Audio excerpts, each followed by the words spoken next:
기본적으로 피트니스 센터 아니면 이제 필라테스 센터 아니면 요가원 이런 데서 일을 해왔었기 때문에 자연적으로 이제 그런 데 관심이 갈 수밖에 없었고, 정신적인 건강이나 아니면 몸에 대한 건강에 대해서도 우리는 센터에서 일하면서 많이 공부를 해왔고, 웰니스 같은 경우는 이제 내가 정확한 정의를 알고 있었던 건 아니지만, 일을 하는 데에 있어서 스트레스를 받으면 그 스트레스를 풀 때가 필요한데, 그게 이제 나한테 있어서는 운동이었고, 그리고 여행이었고, 뭔가 내 마음이 트일 수 있는 그런 숨쉴 구멍이 필요하다 보니까, 일로서 받은 스트레스를 정신적으로나 이제 육신적으로 그렇게 영향받았던 부분들을 해소하기 위해서 따라가던 부분들이 이 웰니스와 관련이 있었던 거지. 그래서 나는 웰니스라는 말을 제대로 모르고 있었는데도 불구하고 지금 생각해보면, 아, 내가 지금까지 그렇게 방향을 잡아 나가고 있던 부분들이 웰니스구나, 웰니스를 내가 지향하고 있었구나 라고 알 수 있었지. 웰니스라는 말 자체가 삶의 질이랑 삶의 만족도랑 관련된 단어잖아. 그러다 보니까 여기에 만족도가 떨어지면 자연스럽게 되게 다양한 사회 문제가 대두될 거라고 생각을 해. 근데 나는 뭐 굉장히 많은 여러 가지 이슈들이 있겠지만, 그 중에 제일 크게 느끼면서 안타깝게 느꼈던 게 사실 청소년 문제였거든. 되게 극단적인 선택을 하는 사람들이 되게 많아지잖아. 근데 그 극단적인 선택을 하는 연령대들이 사실 어린 친구들이 되게 많다는 것도 난 되게 안타깝고 되게 큰 문제라고 생각을 하거든. 그냥 하는 게 가만히 앉아서 공부하는 것밖에 없잖아. 그나마 조금 더 활동한다고 하는 애들이 우리처럼 뭐 점심시간에 나와가지고 신발 던지기 하고 뭐 그런 거 말고는 사실 지금 친구들은 예체능에 대한 수업 비율 되게 많이 줄고 하다 보니까 우리보다 더 많이 감정적으로 힘들 거라는 생각이 들었어. 그러니까 아무런 활동 없이 공부 그거 하나만 하고 있는 그 상태가 굉장히 위험한 상태라고 나는 생각을 계속 했어. 그런 웰니스나 뭐 헬스케어나 하는 그런 멘탈 관리 같은 느낌의 케어가 좀 되게 많이 필요하다는 생각을 많이 했어. 뭐 캐나다나 뭐 유럽이나 이런 데 같은 경우는 청소년들한테도 사실 열려 있잖아, 그런 부분들. 그렇지. 그러니까 꿈을 찾아줄 수 있고 뭔가 맞아. 다른, 그러니까 체육 활동이라든지 여가 활동이라든지 그런 것들을 충분히 열어주는데, 문제는 우리나라는 그러지 못한다는 거지. 나중에 얘기하겠지만 캐나다에 가서 보고 싶은 것들 중 하나가 그런 청소년들의 웰니스나 청소년들의 멘탈 헬스케어 뭐 그런 거를 좀 보고 싶은 부분도 되게 많이 있거든. 그래서 나는 지금 내가 생각하는 것 중에서는 그 현상이 제일 안타깝고 크게 느껴지는 사회 현상인 것 같아.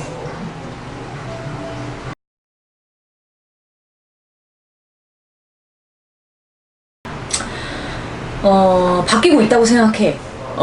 사실 이제 어른들은 정신적인 건강보다는 조금 육신적인, 그러니까 육체적인 건강에 조금 치우쳐져 있어. 아무래도 이제 몸이 아프면 마음대로 되는 게 없잖아. 특히나 나이가 들면 안 아픈 데가 없다고 하듯이. 그렇기 때문에 이제 뭐 유전자적으로 이제 그런 건강을 따진다든지 아니면 이제 미리 예방하는 차원에서 어른들은 조금 그런 헬스케어에 이제 초점이 맞춰져 있다면, 조금 젊은 사람들은 정신적인 부분이나 육신적인 부분은 나중에 내가 나이 들었을 때를 대비해서 미리 예방하는 진짜 차원에서 하는 게 더 많아지는 거지. 조금씩 찾아 나가려고 노력하고 있는 거지, 젊은 세대들이. 그래서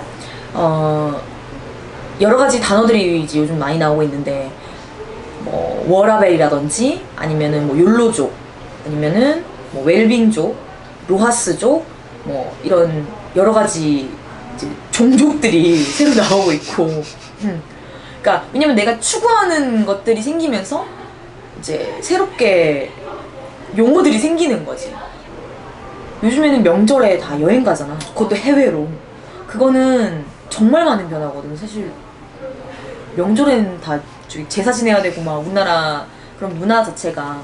근데 이제는 제사 대신에 여행, 내가 뭔가 좀 더 삶의 질을 높일 수 있는 그런 부분들로 이제 방향을 틀었고, 가성비가 아닌 가심비라고 하듯이 내 마음에 충족이 돼야 이게 좋은 거고, 그러니까 지금 전체적으로 분위기 자체나 이런 것들이 다 많이 변화가 되고 있기 때문에 아무래도 우리나라에서도 조금 크게 변화를 겪고 있는 것 같고, 특히나 이제 지방 쪽은 산림이나 그 다음에 바다 이 근처에서 이제 이렇게 조금 자연과 함께 있으면서 관광을 할 수 있는, 그래서 뭐 템플스테이라든지 아니면은 메디테이션 명상하는 그런 걸로 통해서 정신적인 부분도 이제 한국에 와서 느낄 수 있게끔, 우리나라의 웰니스 문화를 알 수 있게끔 그런 식으로 관광도 많이 발전되고 있고, 그리고 지금 코엑스에서도 이번에 웰니스랑 그런 뭐 웰빙 이런 쪽으로 해가지고 축제가 열리고, 이런 걸로도 봐서도 이제 변화들이 많이 일어나고 있다고 생각해. 사실 이 질문은 난 되게 좀 오랫동안 생각했던 주제인 것 같아.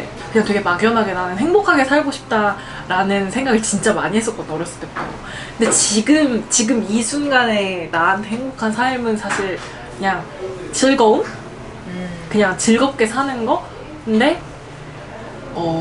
너도 알다시피 나는 새로운 주제나 뭐 약간 그런 거 관심이 되게 많잖아. 그러다 보니까 사람이 좀 체력도 따라줘야 되고 그거에 맞게 롱런할 수 있는 베이스가 되게 잘 깔려야지 그렇게 끝까지 움직일 수 있는데, 그냥 이 베이스가 웰니스라는 생각을 되게 많이 했어. 이 고민에 대해서 생각을 하다 보니까 그냥 웰니스하게 삶을 사는 것 자체가 목표가 아니라 그냥 내가 행복한 삶을 살기 위해서 베이스로 깔려 있는 게 웰니스를 깔고 뭔가를 해야 뭐든지 더 롱런할 수 있고 더 탄탄하게 오래 갈 수 있겠구나 하는 생각을 좀 많이 했거든.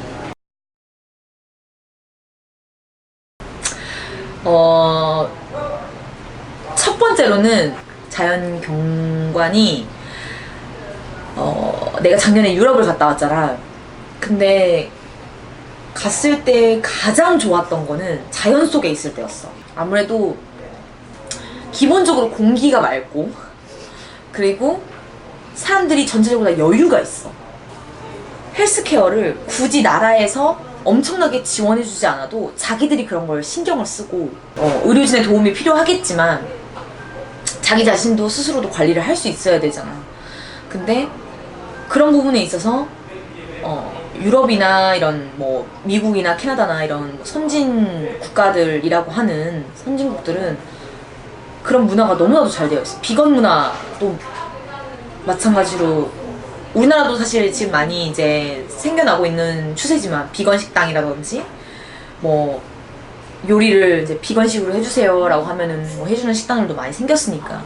근데 우리나라는 사실 샐러드만 파는 데는 찾기 쉽지 않고, 하지만 외국은 그런 다이어터들의 천국이라고 할 정도로 그런 문화들이 너무 잘 되어 있기 때문에 사실 그런 부분들을 보고 배우고 싶은 부분들이 있었고, 그리고 문화적으로나 환경적으로 조금 더 잘 되어 있는 부분들, 아까 얘기했던 비건 문화라든지, 그 다음에 이제 사실 실버타운 같은 경우도 캐나다나 미국은 그런 부분들이 잘 되어 있다고 생각을 해서, 실버타운이라든지 그러니까 좀 고령화 사회에 맞춰서 그런 좀 노후 대비나 이런 것들이 잘 되어 있다고 생각을 해서 그런 부분들을 조금 가서 보고 싶고, 일단 캐나다 같은 경우에는 우리나라랑 조금 다르게 생활 전반에 그런 문화 자체가 녹여 들어가 있다 보니까